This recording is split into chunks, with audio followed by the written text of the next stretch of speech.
put a pin in that. We're going to come back. Now, chapter 4. Naaman went to his master and told him what the girl from Israel said. So we actually are going to see a couple different statuses of this great man of valor, mighty man of valor, mighty soldier who the king looked up to, hearing and looking down and listening and humbling himself.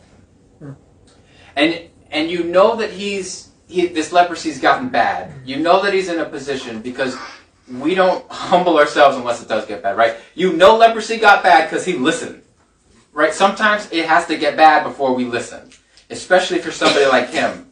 It really takes something to humble us to listen to those who in a physical rank are much below us, or simply literally anybody sometimes. They don't have to be the servant girl. It could be someone who is on the same level as you, but you don't listen. We don't listen. Unless we recognize we have an incurable disease or some part in our flesh and we humble ourselves, realize that's there. When we do that, we're able to listen. Verse 5. By all means go, the king of Aram said. I will send a letter to the king of Israel. And now, let me see that there was tension there, right?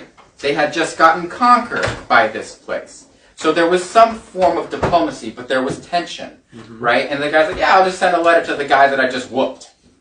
And I'm going to tell him to help you out. So continuing. So Naaman left and took with him 10 talents of silver, 6,000 shekels of gold, and 10 sets of clothing.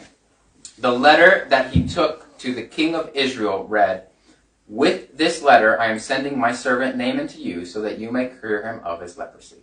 And like I said, estimates are 1.2 million. I don't know when that was written because inflation's crazy. It's probably more like 1.6 million or whatever. So we got to think that was a lot of money and gifts for him to take.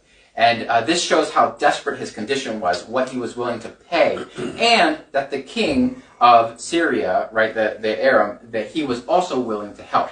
So now we continue with verse 7.